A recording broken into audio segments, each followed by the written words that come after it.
Buongiorno a tutti, benvenuti a questo nuovo Friday Talk. Oggi l'ospite è Micol Spitale, assistant professor qui al Politecnico di Milano, che ci parlerà delle tematiche di Human Robot Interaction. Quindi buon talk a tutti, grazie, lascio la parola alla prof Spitale. Hi everyone, I'm gonna do this talk in English. Is that okay? Or do you prefer in Italian? Sure. Okay.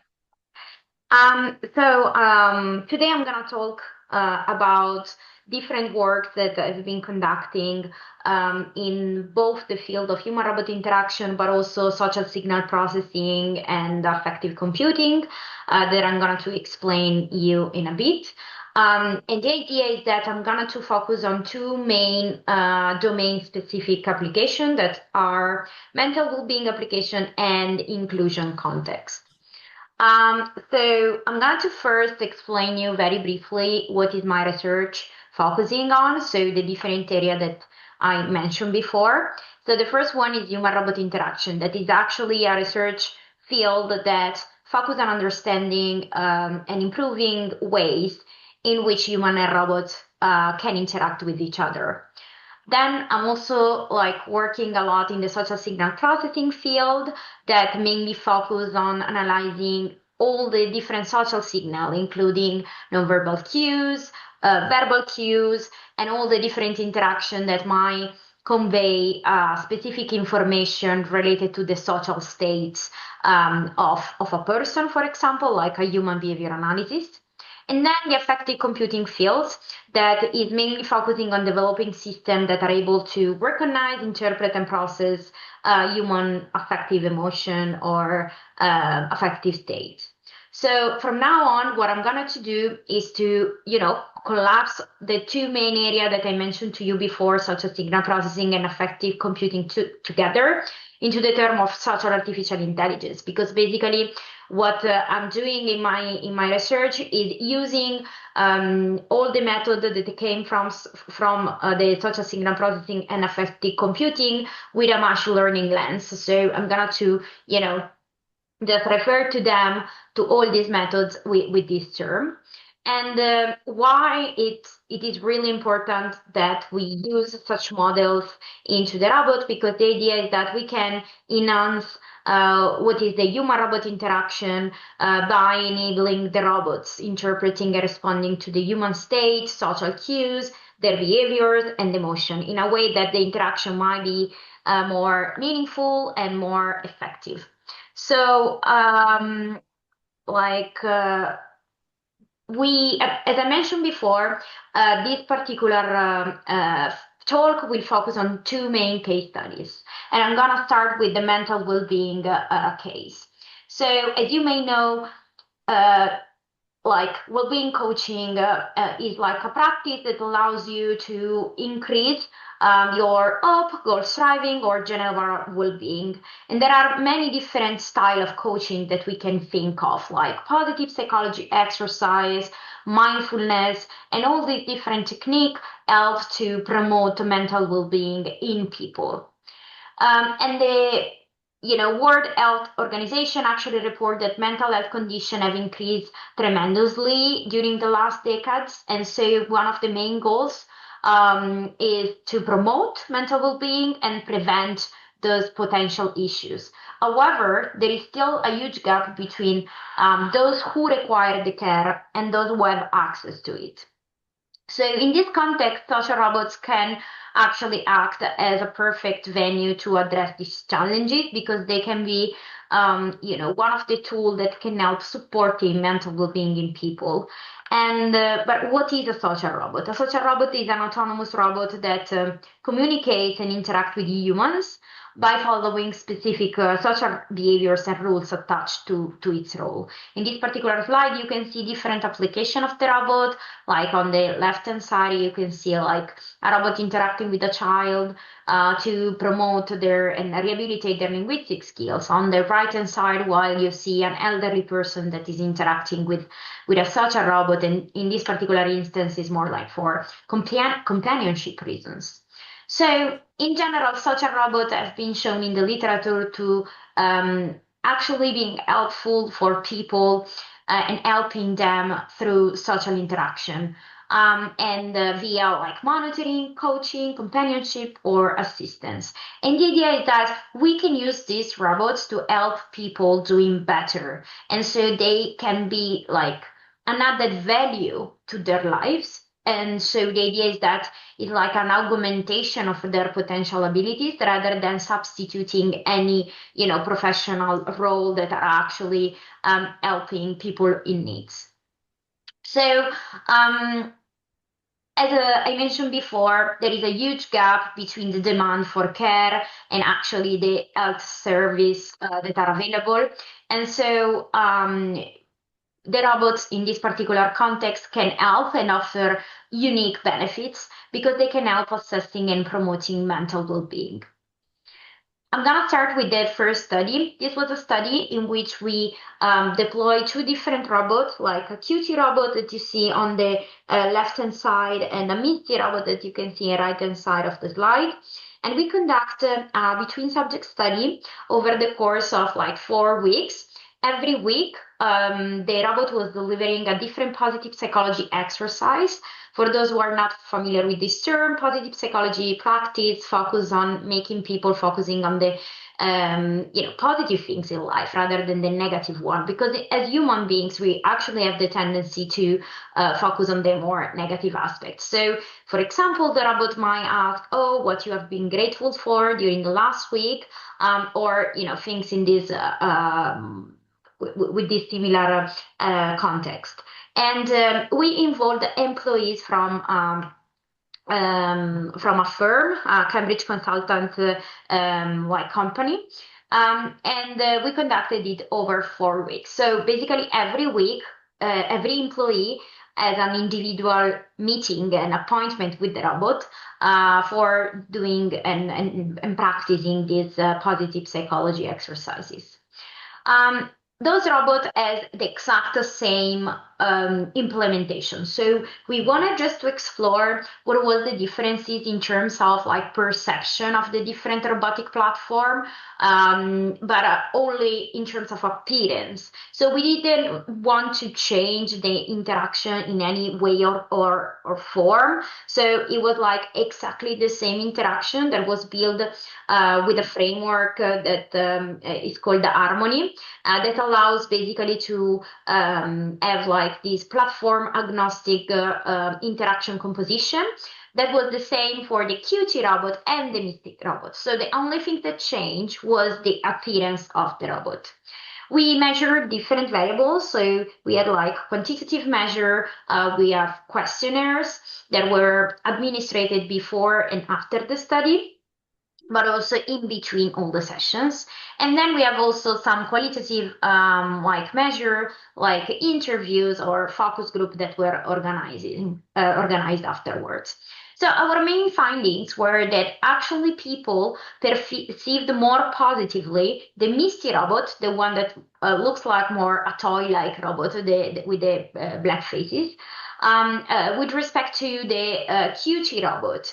And like similarly, they develop a stronger alliance with the MISTI robot with respect to the QT robot. So this was a very interesting result because actually it suggests that the shape and the appearance, the form of the robot really matters. But we were wonder why people prefer like a toy-like versus like a more humanoid-like robot. And the answer was that during the interaction, this study was conducted back then when the large language model were not a thing. ChatGPT was not released yet. So all the natural language processing were like local model that were mainly working on an intent-based recognition. And so the interaction has a lot of like failures. There were many instances in which the robot were not able to actually understand what the person said because there was, I don't know, an error in terms of speech recognition, or there was an error in terms of actually following up with an appropriate response to the person. So what happened was that during the course of the study, there were many times in which participants experienced some robot failure and some error. And so what we come up with was that actually people have like what is called a cognitive bias, a form attribution bias. So whenever you see a humanoid robot like the QT robot, you tend to attribute to it more like sophisticated human-like capabilities. While whenever you are interacting with a toy like a robot like the Misty one, you are more tolerant towards errors because you do not attribute so many complex human-like capabilities. So we actually, the main takeaway from the study were several, but basically the main idea is that the robot form matters and impact the different aspects that we have analyzed in the paper. If you're interested, you can see the QR code on the bottom of the slide. And also we actually realized that people really perceived an alliance and I would say a relationship with the robot. And also in those instances, the coaching practice was successful with the participants. So as I mentioned before, one of the main issues about this study was that there were plenty of robot failures. And so we decided to dig more into that. So what we have done, taking inspiration from all the methods on the social signal processing literature, was to build a data set of all the recording collected with the employees of the Cambridge Consultant Company. And what we have done was to actually annotate this data set. So imagine we have all the video of the people and so all the conversation, and we annotated those data for 3 different dimensions. The first one was anytime the person who was interacting with the robot shows some sign of awkwardness. What that means is that maybe in some episode, people might look a little bit confused or very uncomfortable interacting with the robot. The second annotation was about the robot mistakes. So anytime that the robot was not able to respond properly to the participant or was interrupting it. And finally, there was like another code that is the interaction rupture. So either the presence of the user awkwardness or the robot mistakes or both. So what we have done to basically construct our data set was to analyze the video clips, and we use different open source tools to extract the features, the behavioral features. So we use OpenFace to extract the facial features like facial action units. If you're not familiar with this term, facial action units are basically a coding system that allows you to detect and map which are the muscles activated in your face. So, for example, if you are raising your brow or you are, I don't know, like just raising your cheek or anything like that. And so they allow you to interpret which are the facial expression of a person. Then we have like the open pose tool that allows you to get the joints, the key points for the body and the skeleton of the person. And then we use OpenSmile, that is an open source tool to extract speech features. So what we have done then was to try to understand whether, the interaction rupture varied across the 4 weeks. So in this slide, you can see some example in which participants were looking a little bit confused, they were laughing at the robot, or they were just like, okay, what is happening? And we observed that actually there was a statistically significant difference between like the first week of session with respect to the last one. So it means that it's not like the robot learned how to behave better because there was no adaptation on the robot side, but it was because the person was adapting to the robot. So it was not displaying anymore the sign of uncomfortable behavior or awkwardness or anything like that. So it was very interesting to see how people actually adapt to the robot over times. And so we decided to build a machine learning model that was able to detect whether there was like a rupture, so a failure during the interaction, only analyzing the human behavior, so the participant behavior. And we find very interesting results. You can see them here. But the main idea, basically, the main takeaway was that, first of all, we observed that participants got used to the failure of the robot over time. They become more comfortable, less awkward during the interaction, and we also analyzed that they speak more regardless of the robot failure across the 4 weeks. At the end of the 4 weeks, they were like sharing more with the robot. And so we also find out that maybe learning-based model can help detecting robot failures to have like maybe a better interaction. And we can also, for example, embed these like model into the robot in a way that the robot can then mitigate whatever error or failures is happening with some repair strategies. So if you're interested in this, we are also organizing a challenge that is called Error at HRI. This is the third edition that is organized at the ICMI, like the International Conference of Multimodal Interaction. So you can find also a paper link for the previous edition that were already organized in the past.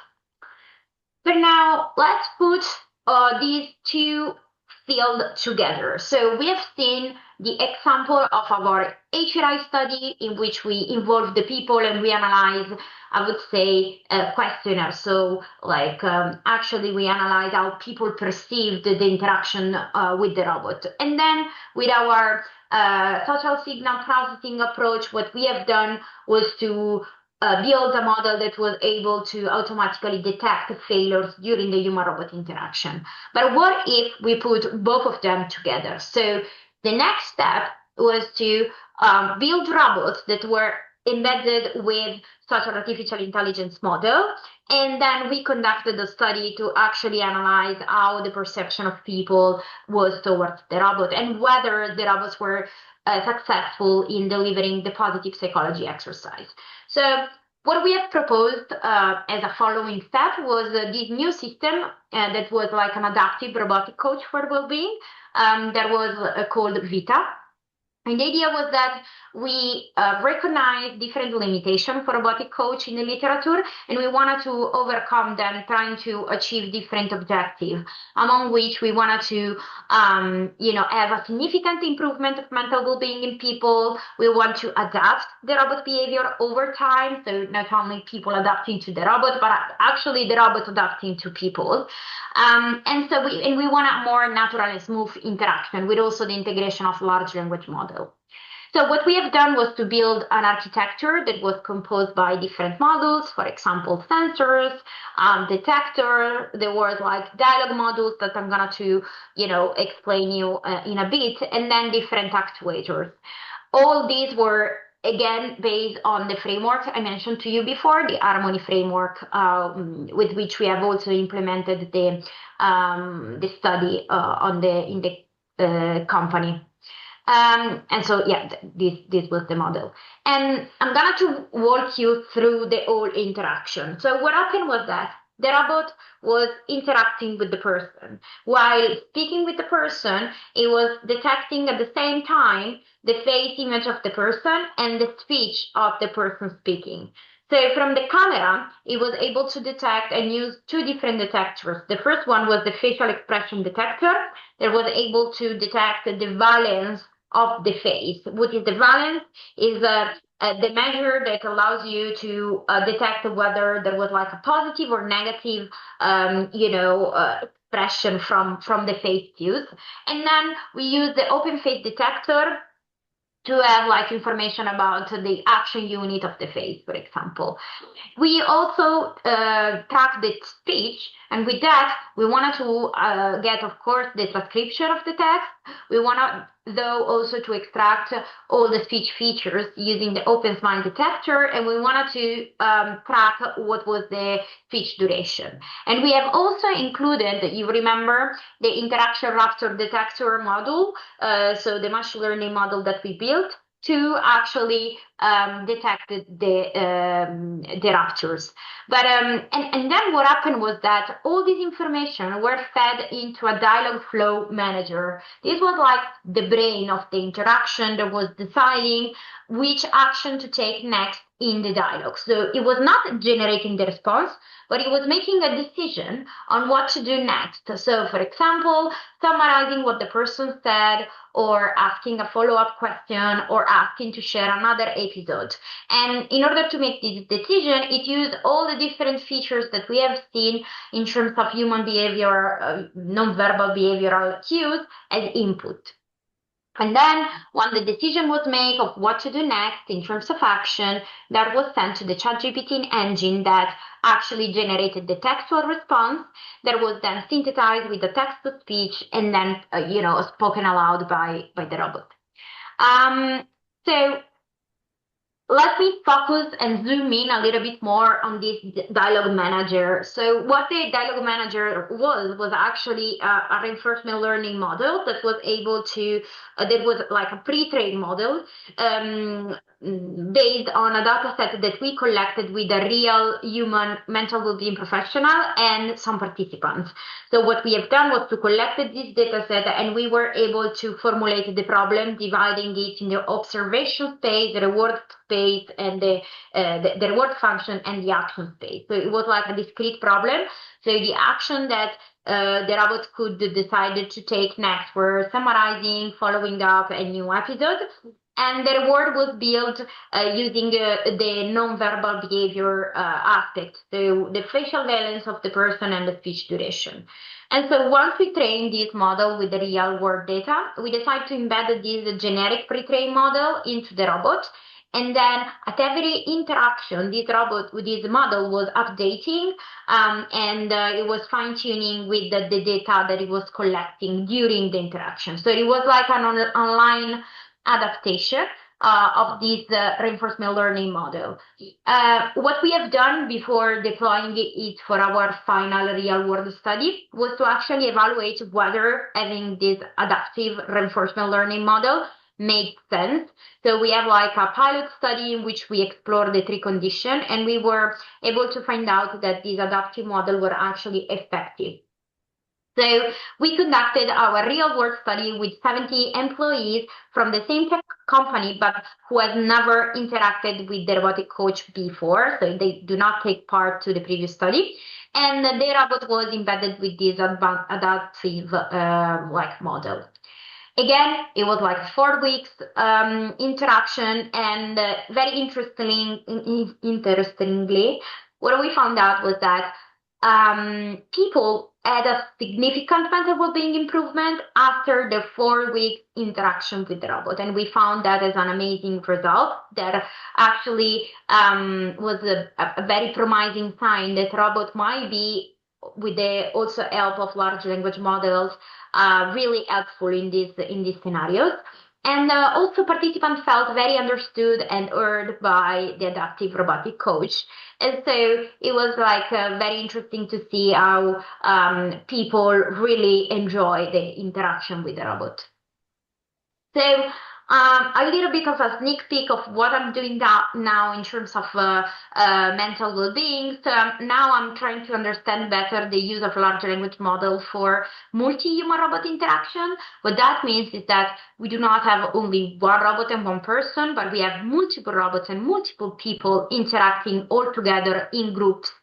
And so in order to do that, we conduct our study in 3 different phases. So we had like a co-design session with the university students, because in this particular case, we focus on the university context. And we conducted a study where 2 robots were interacting with the 3 different students. So we have now like paper drafted and under revision. So I hope I can share some more results soon. And I will now move to the second case study of today's talk, and that is about inclusion. So disabilities are a huge, I would say, figure in the worldwide scenario. And 1 to 3% of the world population identified with intellectual disabilities. Of course, this figure represents a significant proportion of people that might require, a daily support for any activities that we can think of. And again, social robots have been shown to have promising results in helping these people out. And so we decided to explore how social assistive robots can be used for speech language therapy. So what we have done was to involve 23 children with developmental language disorder and autism and 6 therapists. And we conducted, again, between subject study in which half of the children interacted with the physical robot that you see in this picture, and the other half with an embodied conversational agent that was basically the virtual robot on a tablet. And we conducted the study from 6 to 8 weeks. I'm going to explain you in a bit why the protocol changes for some group of children. And we measure different variables, again, with questionnaire, with interviews, and with the assessment of their linguistic skills.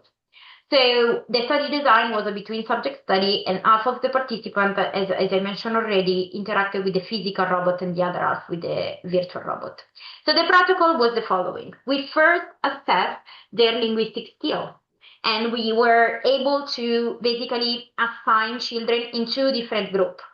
Group of children that have some linguistic shortcoming in particular part of the language, and another group of children that were maybe more skilled in that particular area of language, but were lacking in others. So, and in the second group, so group 2, required longer rehabilitation sessions because the linguistic skills, the linguistic area that they needed to train on were more complex and difficult with respect to the one that group 1 should have trained for. And so we divided children then in these 2 groups, and we excluded all the children that were already very good in the linguistic structure that we were investigating. The group 1 undertook a 6-week training session in which they interacted with either the social physical robot or the virtual robot. And the group 2 did the 8 weeks long training session. Again, half of them with the physical robot and the other half with the virtual robot. At the end, we assessed again their linguistic skills. And what we found out was that actually children in both conditions were able to significantly improving their linguistic skills in terms both of production and comprehension. But we haven't found any differences in terms of performances between the robot and the virtual robot condition. So we explore more about the opinion of both children and therapists. So we asked children which were the technology they engaged the most, how much they like it, and same for the therapist. And we was interested to see that we found that children prefer the physical robot, while the therapists prefer the virtual robot. This is because that particular study was conducted during COVID time. So the therapist needed to set up all the robots by themselves without the help of a researcher. And so that was very time consuming, and also they have to start and learn everything from scratch. So it was a lot of work for them. Then what we have done was to try again to understand what was their behavior. So we analyzed the video and we conducted different principal component analysis, extracting their features in terms of gaze, pattern, so where the children were looking at, and in terms of posture during the interaction. And what we find out were some differences. So we found out that the children who interacted with the physical robot show a more shared attention between the therapist, the robot, and the tablet in which they were actually selecting the correct answer to whatever activities. While children that were only interacting with the tablet, their gaze and their attention was only focusing on the tablet. So they have not involved actively the therapist asking for help.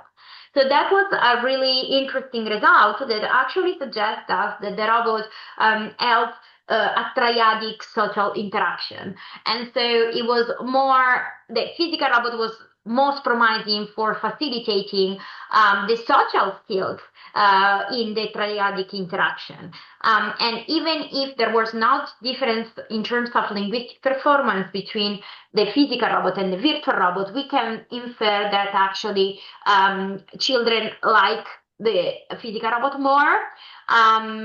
But on the other hand, therapists were more skeptical of using this kind of technology in the speech language therapy context.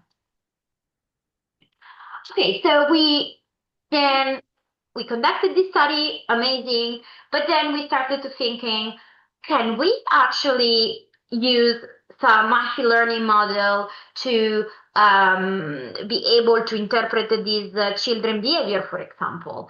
And we look into the literature and we find out that not many studies have investigated how to apply machine learning models to individuals with disabilities.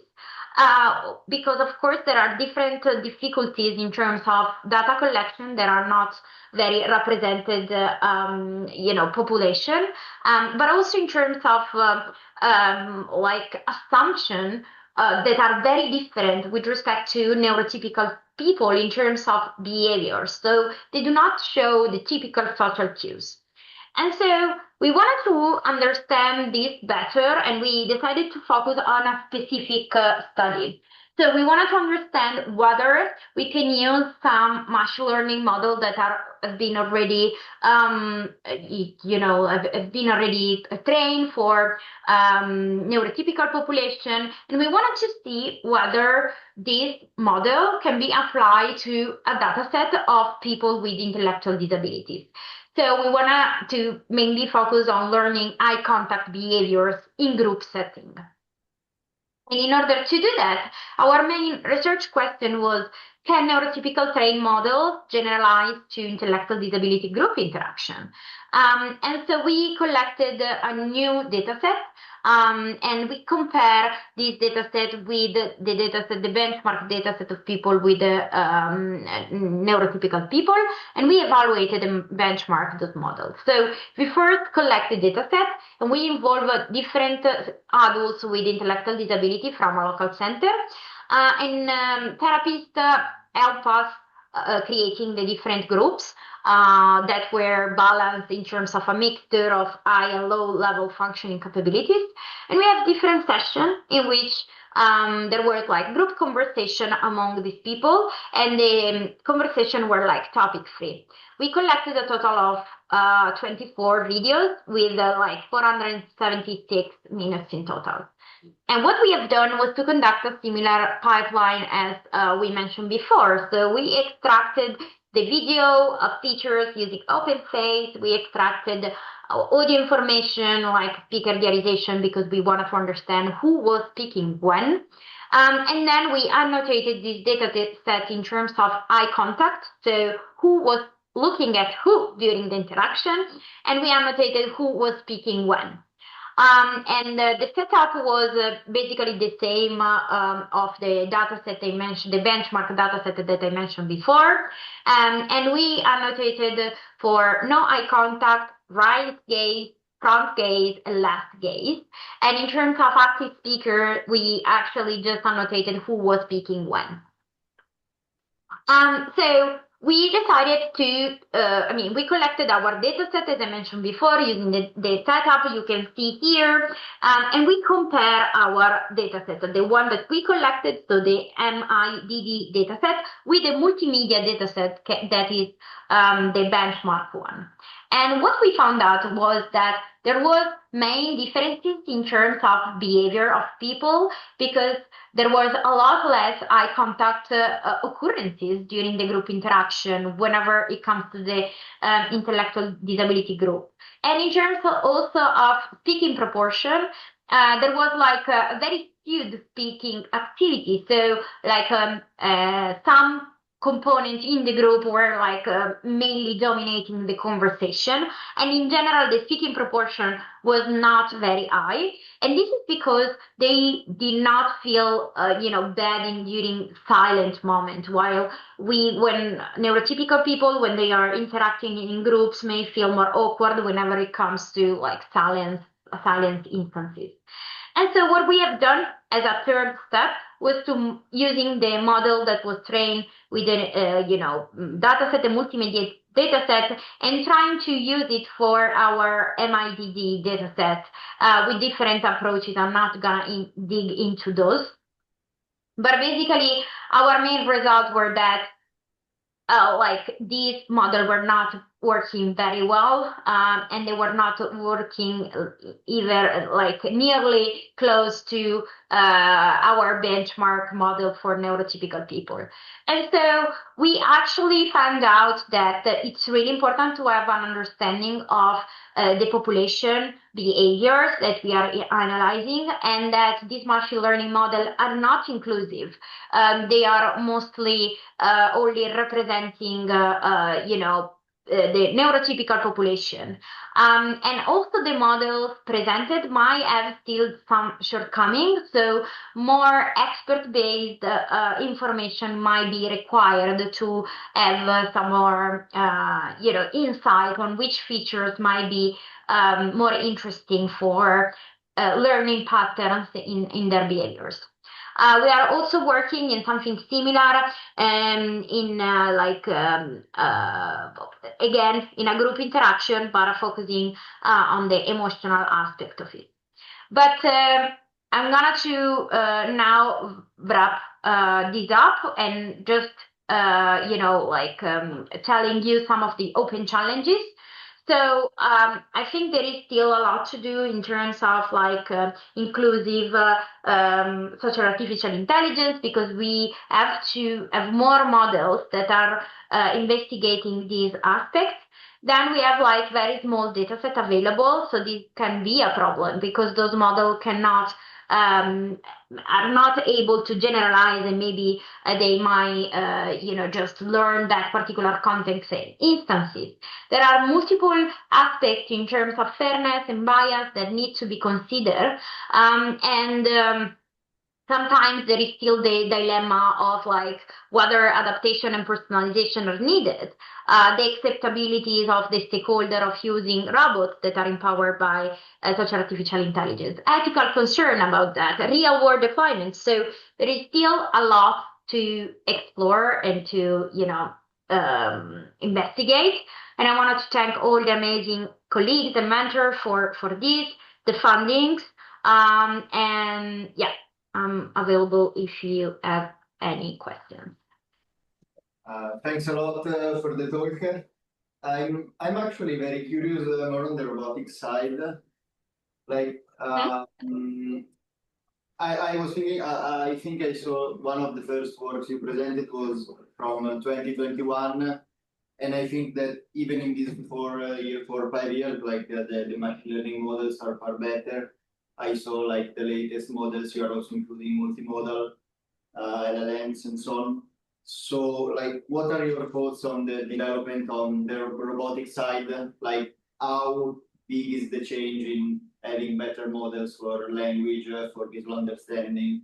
Like, do you see also development towards like word model with the robot interacting more with the environment? Like, and also another thing I was thinking also, maybe we can now leverage much better, at least from my understanding, like changing the mood and the interaction style of the robot with the large language model. So what are your thoughts on latest models? And how so I completely agree with you that actually these large language model, also visual language model, has like unlock plenty of opportunities, especially for the robotic application. If you see the Google Robotics actually is doing a lot of works on that direction. Specifically, they have, I think they have like had an agreement with one of the humanoid robot fabric that I do not remember the name right now, like I do not remember. But anyway, they made this agreement, and what they are doing is to using the power of Gemini models to embed them inside the robot to perform all the activities in which, for example, vision is extremely important, or language, control or requests are extremely important, in a way that the robot has a contextual, like interpretation of the environment it's working on. So I believe that now those interactions are a lot more effective and a lot more natural as well. There is still a lot to do, because I think that now, especially the hype of the moment is, let's say, moving towards a general robot that can do everything, right? Like the large language model that can do everything and respond to any request. But we have to take into account that the robot has a physical embodiment, and it has, as you said, it works in an environment, a physical environment. So that add on a lot of more challenges, also in terms of physical constraint, that might be not that easy to solve. And we have also to wonder whether ethically, or like as human beings, do we want such agents that are so general purpose? Or, I mean, is it better to stick with maybe very highly specialized robots that works, perfectly in that particular context and for that particular task? So I think those are questions that, even if the technology can go there, maybe we should stop and make some more question ourselves more about what do we want as humans. So yeah, this is my opinion. Yeah, thanks a lot again for the talk. It was a pleasure having you here. So thanks everyone for participating or looking at the recordings on YouTube. We will see in a couple of weeks because then there's no Friday talk next week due to Easter holidays. So thanks everyone for participating, and thanks Micol Spitale for the talk. Thank you. Thank you. Bye. Bye bye.